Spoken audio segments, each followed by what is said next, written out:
Ti aiuteremo a creare gli strumenti, le soluzioni, i processi per realizzare i tuoi sogni. Evolveremo in un mondo sostenibile, ecologico, migliore. Prendi parte all'evoluzione. Scegli IOP Group. Immagina, crea, evolvi. Un saluto a tutti gli ascoltatori della web TV Esplora e Ama. Stiamo trasmettendo dal Record Space di Citafiera e benvenuti al nostro consueto e devo dire ormai con grande gioia atteso appuntamento con la rubrica Scopriamo e riscopriamo il Friuli Venezia Giulia. Oggi il nostro tema è quello del Collio e il colore è quello del giallo. Io vorrei un po' incuriosirvi in questo senso perché Colli ci vengono in mente quelle belle zone del Goriziano e per quanto riguarda il giallo la ribolla che è tipica di queste zone e parliamo proprio di una delle zone più e cioè la bellissima terra di Cormons. Noi oggi andiamo a Cormons a scoprire delle cose che magari non sapevamo, comunque delle cose molto belle relative a questo territorio. Noi abbiamo in collegamento, che già li vedo, i nostri due baldi inviati, abbiamo Elbrick Boss dal centro di Cormons, dalla piazza. Buongiorno a tutti. Buongiorno Elbrick. E poi ci sposteremo in periferia con Romano, dove andremo in una meravigliosa zona di boschi, di colline, di vigneti, dove c'è una trattoria, un country resort veramente tra i più belli che abbiamo in regione. Io passerei quindi, Romano, mi senti? Eccoci, ciao a tutti, siamo qua nel Collio, nelle colline del Collio, un territorio molto vasto, una zona di confine, infatti si chiama appunto anche Brda in sloveno. È un territorio che prende 150 metri quadri e ad accoglierci in questa realtà della Subida, una zona poco distante, quindi in periferia di Cormons, verso est del Monte Quarin, troviamo ad accoglierci Tania Sirk. Buongiorno, ben arrivati a casa nostra. Mi fa molto piacere potervi accogliere, mostrarvi che cosa succede a casa nostra tra il ristorante, la cucina con Alessandro, il percorso a piedi verso l'acetaia e Mitya che vi racconterà dei nostri aceti e dei nostri prodotti. Ecco, allora grazie Tania, siamo in questa reception che appunto è un punto di accoglienza. Vuoi salutare anche in sloveno, perché qua arrivano tanti, no, turisti anche dalla Slovenia, giusto? Sì, allora, cosa posso dire? Dobrodošli per dire ben arrivati a tutti quanti. Non proprio dalla nostra reception, ma da casa nostra, questo è il cuore di casa nostra. Qui ci raduniamo noi praticamente ogni giorno, qui beviamo il caffè tutti insieme e qui ci piace accogliere tutti gli ospiti che vengono a trovarci, quindi benvenuti di nuovo. Ecco, ricordiamo che appunto la Subida è a conduzione familiare. Ci sono appunto due dei tre fratelli, no? Qua. Due dei tre fratelli. Due dei tre fratelli, ricordiamo il nome, allora uno sei te, sei Tania. Io sono Tania, poi c'è Mitya. Mitya che vedremo dopo perché comunque con lui andremo anche in acetaia, adesso lo conosciamo tra poco, Poi c'è mamma e papà, ci sono ovviamente ancora sempre Sì. e per fortuna che ci sono.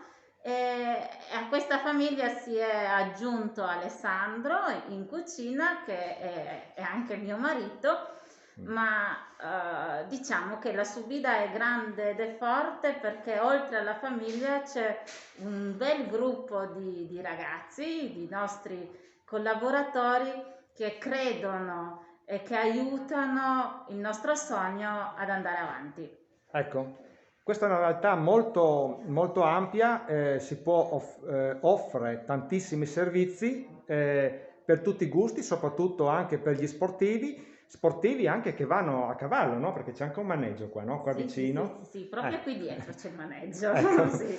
E poi, che poi addirittura qua, dopo ci spostiamo un attimo e si può addirittura vedere direttamente da questa reception. Qua ci troviamo nella trattoria ristorante al Cacciatore, no? Proprio così, infatti tutte le corna dietro ci sì. aiutano a capire dove siamo. Esatto, perché c'è anche questa grande passione anche di tuo papà, no? Di Iosco, no? Si fa Sì, chiamare è Iosco lui, no? una passione che si tramanda da generazione in generazione, da nonno a papà, adesso con Mitya non mi sembra, ma vedremo con i nipoti. Eccolo qui, Mitya. Salve, benvenuti. Sono qui assieme a Mitya. Buongiorno Mitya. Noi qua siamo nel cuore del Collio, a Cormons, cittadina di stampo asburgico, zona di rara bellezza. Qua si può noleggiare bici, ci si può spostare in Vespa. Con Mitya ci sposteremo con la Land Rover che hanno pensato, tutto di color giallo. Qua. Quindi seguiteci. Il Collio rappresenta una delle zone più pregiate per la produzione di vini. Fra le prime nel 1968, anno in cui io sono nato, pensate quindi quanti anni fa, ad ottenere la denominazione DOC, zona di denominazione di origine controllata. Qua c'è un microclima speciale, perfetto per lo sviluppo della produzione di vini altamente qualificata, ma qui quindi siamo in un territorio dove il clima mite e temperato fa la sua parte, e con Mitya adesso scopriremo anche quello che si può fare qua, anche l'aceto, che tra poco ne parleremo.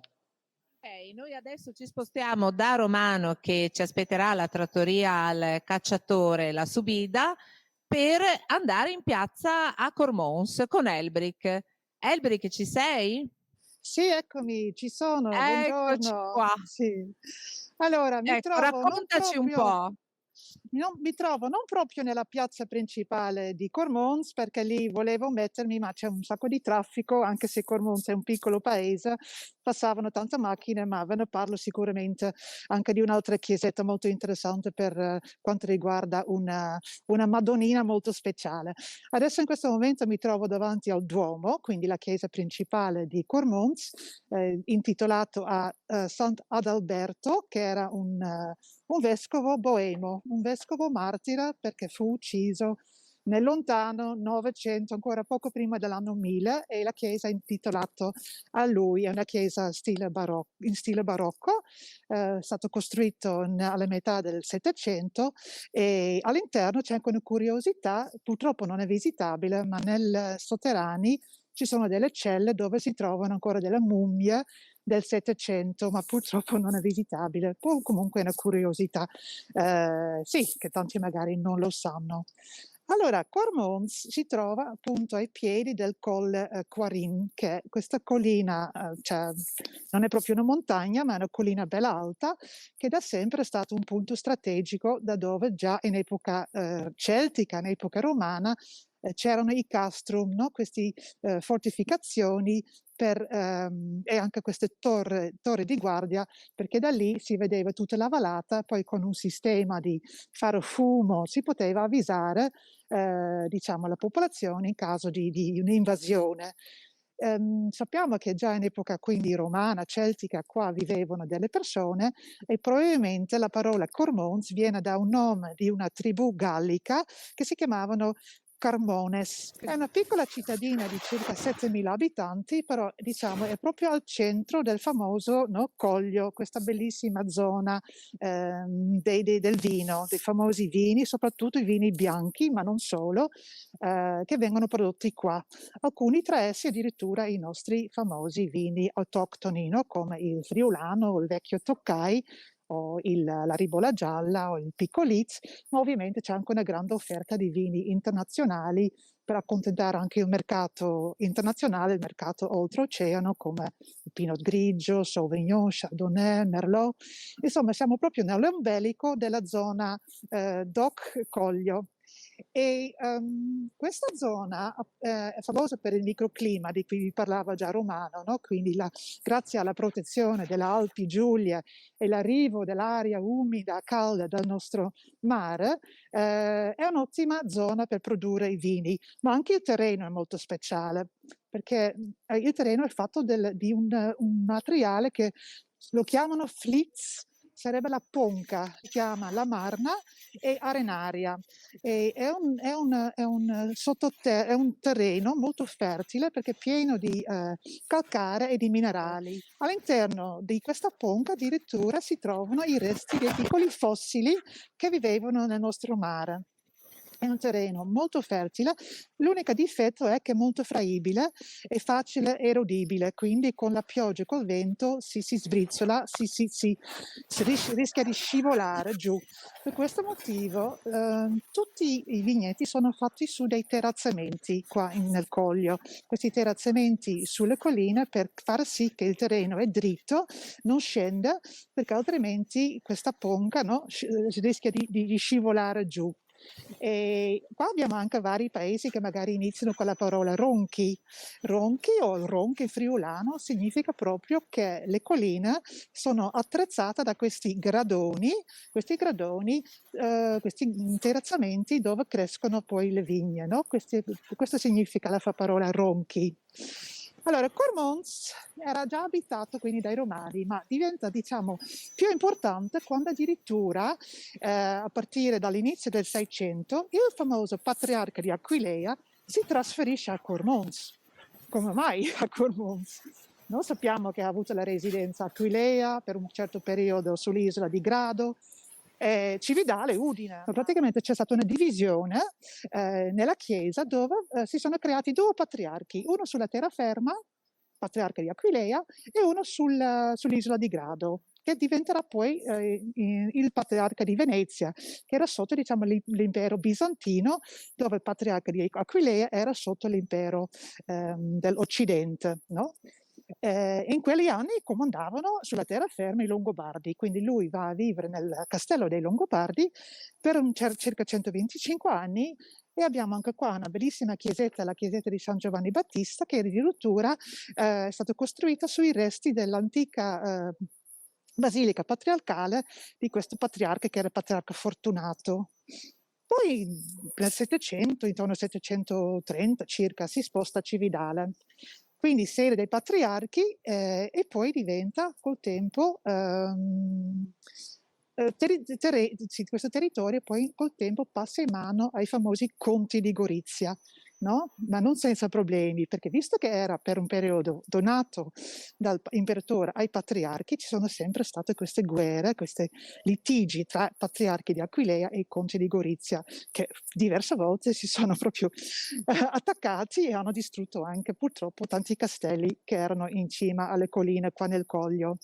Quindi passa, diciamo, nel 1202, che è un anno dell'armistizio, dove, diciamo, ufficialmente Cormons diventa un feudo del conte di Gorizia, quindi queste guerre più o meno finiscono, non del tutto, perché ancora un altro patriarca cercherà di riprendersi questo territorio, si vede che era troppo innamorato del vino e non voleva lasciarlo in mano al conte di Gorizia, finché nel 1500 l'ultimo conte di Gorizia, Leonardo, muore senza eredi e lascia tutto questo territorio, anche insieme a Gorizia, insieme a Gradisca di Sonzo, in mano alla casa asburgica, all'imperatore di allora, al Massimiliano I, che era l'imperatore di allora nel 1500. E per questo motivo che nella Piazza della Libertà c'è la statua di Massimiliano, questo imperatore, no, del Sacro Romano Impero, della casa asburgica, in una piazza di un paese che ormai è italiana, no? dalla fine della Prima Guerra Mondiale. E questa è una curiosità, perché ci sono pochi paesi in Italia dove in piazza c'è una statua di un sovrano straniero. Ma i cittadini di Cormons sono molto fieri di questa statua, perché lui ha fatto anche delle cose molto bene per Cormons nel 500, perché per esempio li ha lasciato avere proprio, ha rispettato i loro statuti, i loro privilegi, quindi non è intervenuto, diciamo, nell'amministrazione del paese, E poi dopo il 1508, che era un anno terribile perché la Venezia aveva distrutto vari castelli qua in zona, ma anche il paese di Cormons, hanno dovuto ricostruire tutto il paese e Massimiliano per ben 6 anni li ha esonorato i cittadini del pagamento di tasse e imposte per poter almeno avere dei soldi per poter ricostruire il loro paese. E proprio dietro la statua di Massimiliano I in Piazza della Libertà si trova una bellissima chiesetta intitolata Santa Caterina, che è la santa protettrice delle suore della provvidenza. E questa piccola chiesetta è legata a un santuario e si trova proprio anche sul Cammino Celeste. È uno dei santuari dove viene venerata la Maria, che si trova su una delle tappe del Cammino Celeste, no? Partendo dall'isola di Barbana, poi Aquilea, poi c'è Cormons, c'è Castelmonte e finisce sul Monte Lusari. Perché all'interno di questa chiesetta c'è una Madonnina che si chiama la Madonnina della Rosa Mistica, che pare che abbia fatto tanti miracoli, soprattutto nel 700-800. Era stata fatto da un artista per una suora di allora, la suora Orsola, che per la sua casa della carità dove insegnava catechismo alle fanciulle di Cormons, voleva avere una Madonnina. Ma non era uscita molto bene, diciamo, era fatto di legno, di cartapesta, ma non era uscita molto bene. Però l'artista ha detto alla suora: guarda, non può essere bellissima, però ti assicuro che è una Madonnina molto speciale. Infatti neanche 10 anni dopo, durante una messa, questa statua inizia a sudare, cioè dal suo corpo escono delle goccioline di sudore per ben 2 settimane. Questa statua si illuminava il viso e gli occhi iniziavano a brillare, si illuminava proprio la cappella dove era posta. E ogni tanto anche, mentre magari non c'era nessuno presente che poteva fare una canzone, cantare o fare messa, dalla cappella uscivano delle melodie divine, no? Quindi miracoloso, sì, è veramente un miracolo, miracolosa. E quindi la popolazione di Cormons ha iniziato a donare del denaro, dei gioielli alla Madonnina, e poi sono successi altri miracoli, le persone guarivano, le persone che magari non riuscivano più a camminare tornavano a camminare, o i non vedenti tornavano a avere la vista. Infatti in questa chiesetta c'è una stanza piena di ex voto, no? Per la grazia ricevuta dalla Madonna, che racconta storie, anche proprio dei veri quadri, dipinti, che raccontano le storie dei miracoli che ha compiuto la Madonnina. E quindi è un luogo di pellegrinaggio e si trova proprio sulla strada del Cammino Celeste. Celeste per ricordarci il manto celeste della Madonna, ma anche per ricordarci il colore del mare, perché parte da Grado, dall'isola di Barbana, per arrivare sul Monte Lusari, magari in una bella giornata, completamente circondato dal cielo azzurro. Ecco, noi ci spostiamo alla trattoria al Cacciatore, la subita, dove ci aspetta Romano, col titolare Mitia. Allora Mitia, qua siamo arrivati alla Cetaia, no? Sì. Quindi Sì. Ho un po' la passione del papà. È una struttura che abbiamo costruito nel 2003, quando finalmente la legge sull'aceto in Italia si è modificata e il monopolio è stato cancellato, permettendo anche a piccoli appassionati acetari di permettersi di creare una piccola loro acetaia dove produrre il loro prodotto. Sì, Mitia, allora siamo qua all'interno, entrati nella Cetaia. Qui fuori abbiamo visto anche i vigneti di uva, che dopo ci racconterai quali sono, ma siamo in una zona del Collio in cui ci sono vini pregiati, però oggi scopriremo anche un qualcosa di diverso, che è l'aceto di vino. Sì. Quindi raccontaci. Ovviamente nella cultura contadina l'aceto e il vino andavano sempre a braccetto, forse ce ne siamo un po' dimenticati negli ultimi 50 anni,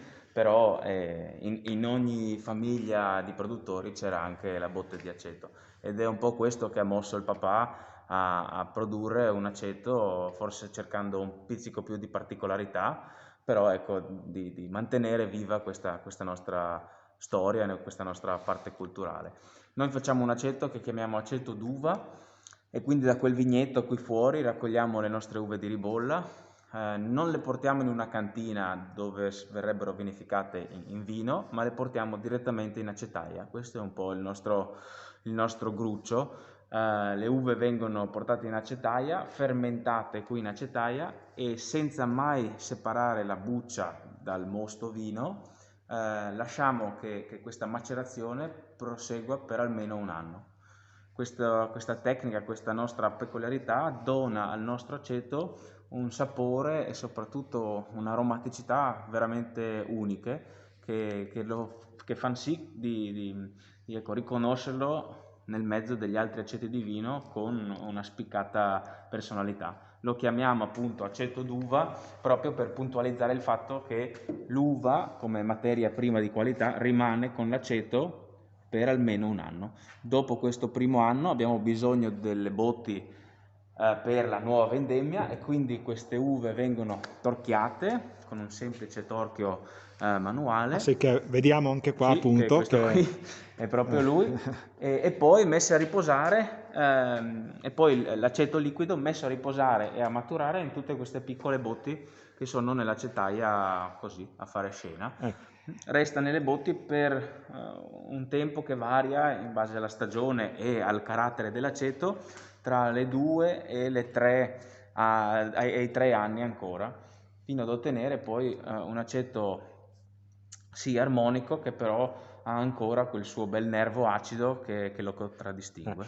Allora, come piace definirlo a me, un qualcosa di elegante, di unico, perché si vede già dalla bottiglia, dall'impronta. Vi invito ad andare a vedere anche il vostro sito, che adesso ci dice l'indirizzo, perché è molto vasto. Il sito, ci sono molti argomenti e molte curiosità, c'è un blog che merita veramente un approfondimento. Il sito è molto semplice, acetosir.it, lo trovate facilmente.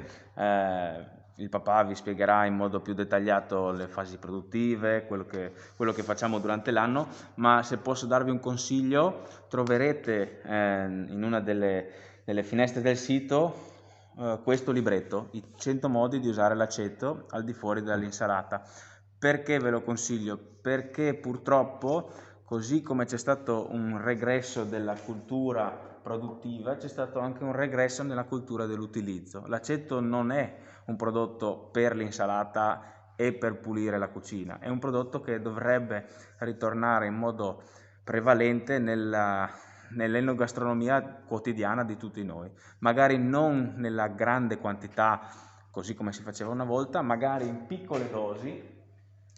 Ecco, questo è un'altra cosa che vi contraddistingue, sì. C'è la possibilità di, come un profumo, no? Esatto, è uno spray. Perché? Perché i gusti di oggi tendono ad allontanarsi dalla forza dell'acido o dalla forza dell'amaro e degli altri gusti cardine, e quindi a nostro avviso era interessante offrire al consumatore moderno l'opportunità di avere sì l'acido forte dell'aceto, ma di dosarlo nelle quantità che per lui sono migliori, e quindi questo mezzo millilitro alla volta permette di usare l'aceto sulla vostra frittata la mattina quando avete bisogno di un po' di forza in più per fare una camminata più lunga, su una crema inglese, su delle fragole molto mature, su un ovetto all'occhio di bue, o immaginate tutto quello che è troppo grasso o troppo dolce e che quindi ha bisogno di un pizzico di acidità, di freschezza, di rinvigorire i sapori. Ecco, un pizzico di acidità aiuta a risvegliare il vostro palato e aiutare la vostra digestione. Voi siete molto attenti all'accoglienza, no? Come abbiamo visto anche in reception lì, ma siete attenti anche a quello che è un messaggio da dare, è un corretto utilizzo, e quindi voi avete preparato anche delle confezioni dove c'è anche una sorta di guida che quando uno va a casa può usare nel modo migliore il vostro prodotto, no? Oppure anche di altri, no? Vediamo questa confezione qua. Effettivamente sì, diciamo un po' il gioco della formazione fa sempre piacere. Spesso non lo facciamo da soli, come in questo caso il gruppetto di cui facciamo parte, Amici Acidi. È un gruppetto di 5 famiglie che amano l'aceto e che insieme cercano di promuovere e prodigare la sua causa. Quindi voi collaborate molto anche con le altre aziende, no? Sì, sì. Soprattutto con aziende con cui abbiamo un legame di pensiero. Cerchiamo sia di collaborare nella parte produttiva e di crescere insieme, che appunto di promuovere e di pensare a progetti nuovi. Questa è una filosofia vostra, no? Di tutta la famiglia. So che anche il papà è Soprattutto il Josko, papà, sì. no. Lui da buon pensionato si dedica ai progetti mentali. Molti progetti, molte idee che vedremo di approfondire anche successivamente, alle prossime puntate, oppure anche online sul sito che abbiamo anche degli articoli scritti, no? Sì. E faremo anche delle interviste anche a distanza, in maniera tale da poter anche fare un'interazione anche con le persone, no? Che vedo che già tu con i tuoi amici, che sono amici ma sono anche colleghi, che tanti li considerano concorrenti, invece voi avete questa brillante idea di collaborare, no? Che Da soli non si arriva da nessuna parte. È meglio avere qualche spalla su cui... Perché abbiamo un territorio magnifico che offre tante opportunità e che veramente merita fare girare, no? A piedi o in bici o anche in macchina, perché qua si può anche noleggiare, no? Quindi si può noleggiare anche delle vespe. C'è la possibilità di noleggiare delle bici, sia elettriche che non. Ci sono queste simpatiche vespe gialle che vi faranno scoprire i colli e un po' tutta la regione in un modo forse un po' dimenticato. Quindi Mitja, qua noi torneremo, no? Con gruppi di persone, perché veramente merita fare un full immersion e visitare, come abbiamo fatto anche con te, che ci siamo spostati con la Jeep, ma ovviamente si può noi spostare. siamo sempre più che felici di ospitare e di mostrare. Di assaggiare, sentire, ma anche annusare il profumo, no? Perché il profumo veramente è qualcosa di particolare, sì. Quindi spostiamoci adesso a vedere anche il resto, no? Perché veramente siete una famiglia unica. Grazie. Qui ci sono tutta una serie di percorsi, no? Che sono tutti tabellati. Sì, ci sono spesso queste insegne rosse che aiutano chi passeggia a trovare il sentiero migliore. Una parte ovviamente direttamente sulla nostra proprietà, altri che invece continuano sia verso il monte di Cormons, che poi... Sai, qua c'è il monte Quarin, no? Che Esatto. Siamo proprio a est di questo monte. Sì. E dove passa il Sentiero Celeste, l'Alpe Adria Trail e ovviamente tutti i sentieri più... Tra l'altro anche il Sentiero Italia, no? Che sì, dovrebbe passare anche lui sulla rocca, sul castello. Esatto, quindi qua è una zona foriera di tanti sentieri percorsi che merita comunque venire qua.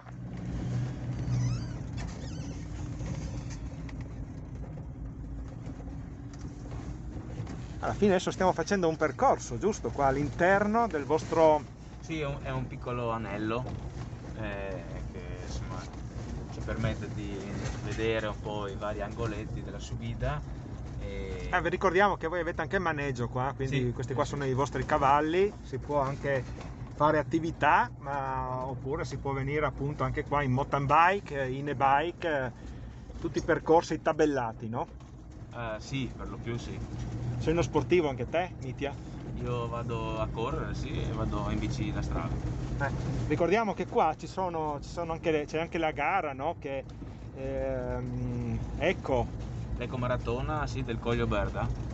Di solito in primavera, a cavallo di Pasqua, è un bellissimo weekend, sia con gare competitive che con passeggiate fino, se non sbaglio, ai 12 o ai 15 km. Sì, ce n'è per tutti i gusti, no? Sì. Quindi...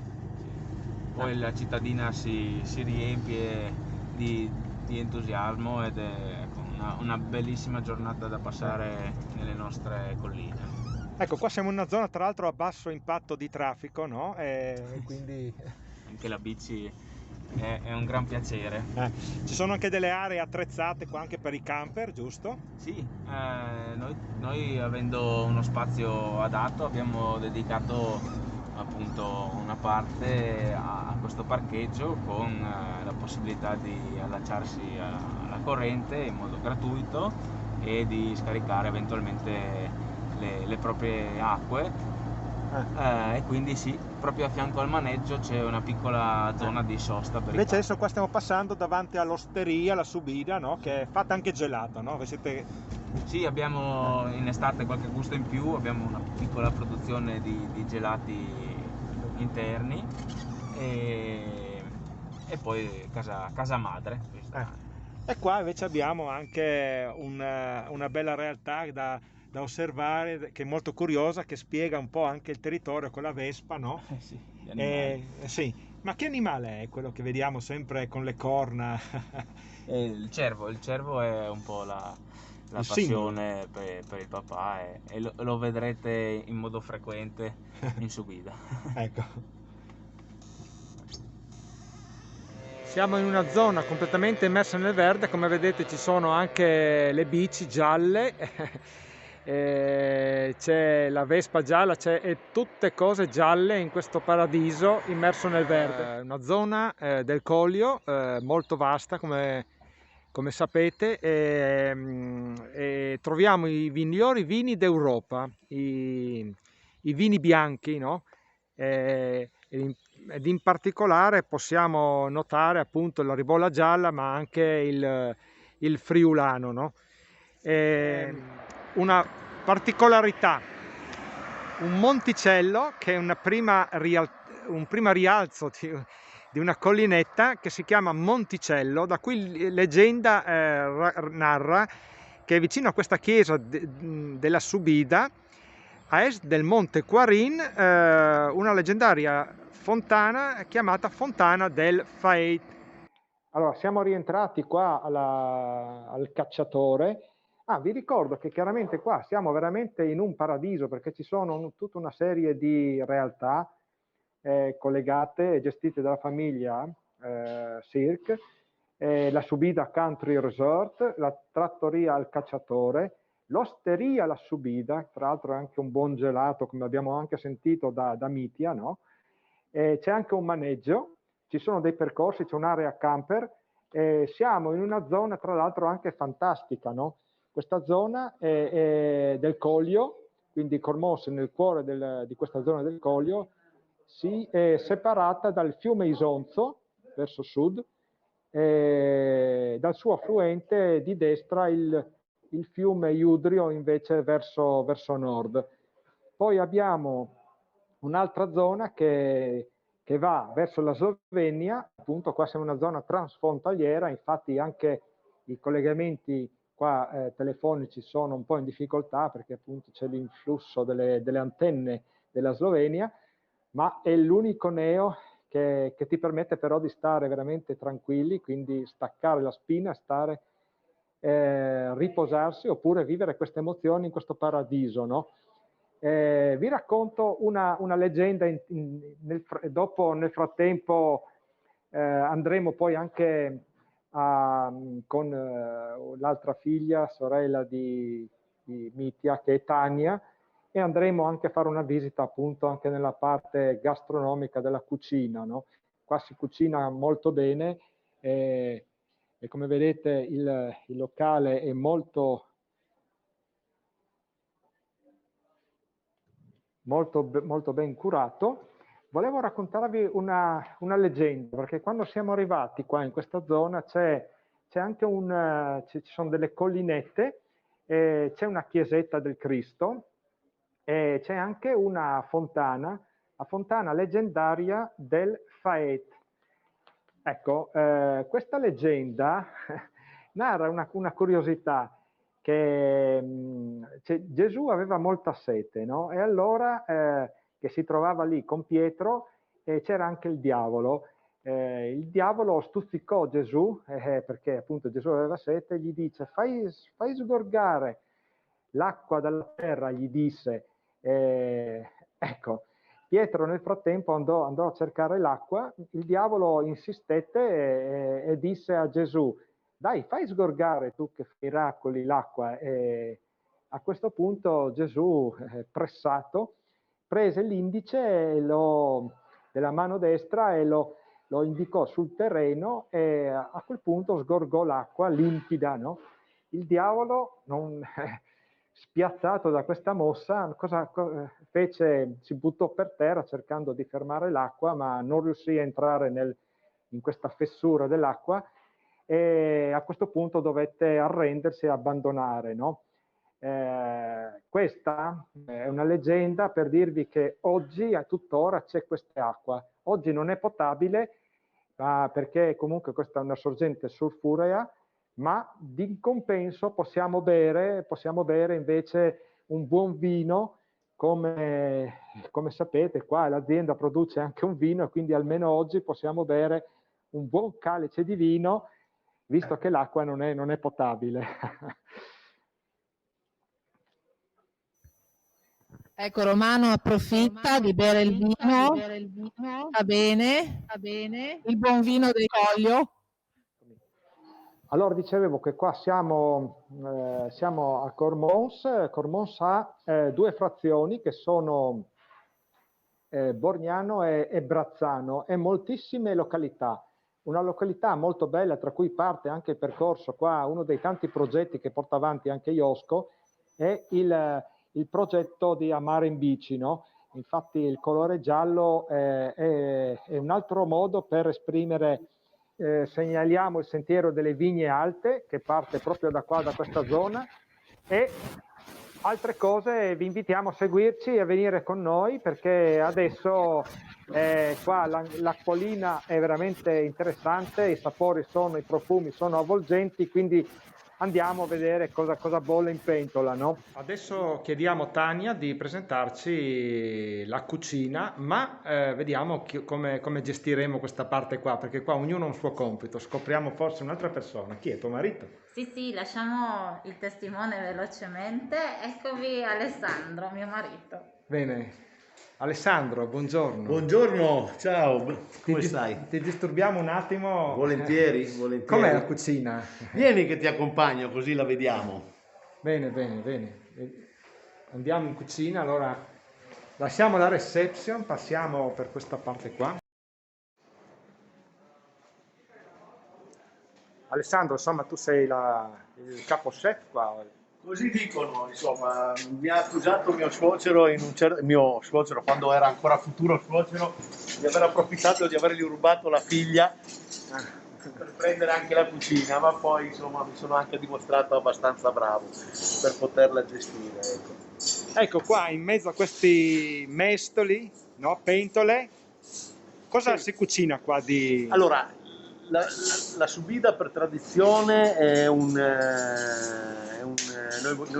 noi ci chiamiamo Trattoria Il Cacciatore della Subida, non abbiamo mai voluto la nomea di ristorante, anche se le qualità ce le abbiamo tutte. Nel nostro cruccio c'è i prodotti del territorio, le ricette della tradizione e tutto quello che i nostri luoghi e le contaminazioni che ci sono state nei secoli, no? Perché qui non parliamo di cucina mediterranea, qui parliamo di cucina mitteleuropea, no? Con l'ultimo influsso che è stato quello degli austro-ungarici, ancora prima i longobardi e tutti, diciamo, i popoli che sono passati per il Friuli per entrare in Italia a fare barbarie o a fare conquiste. Infatti nelle precedenti puntate abbiamo parlato appunto anche di Cividale, del Friuli, appunto, che certo, esatto, certo.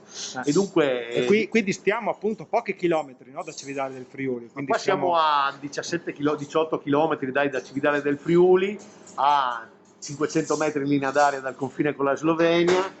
E fino al confine con il torrente Iudrio, che delimita la provincia di Gorizia e il comune di Cormons con la provincia di Udine, il comune di Corno di Rosazio e gli altri, qui era il confine dell'impero austro-ungarico. Dunque dal 18 400 anni indietro noi eravamo sotto l'impero austro-ungarico, con delle tradizioni culinarie che sono rimaste, che sono poi state evolute. Che tuttora si vedono nei piatti, no? Nei piatti, cioè, se vogliamo parlarne di uno che è un'espressione proprio classica, è lo gnocco di susine.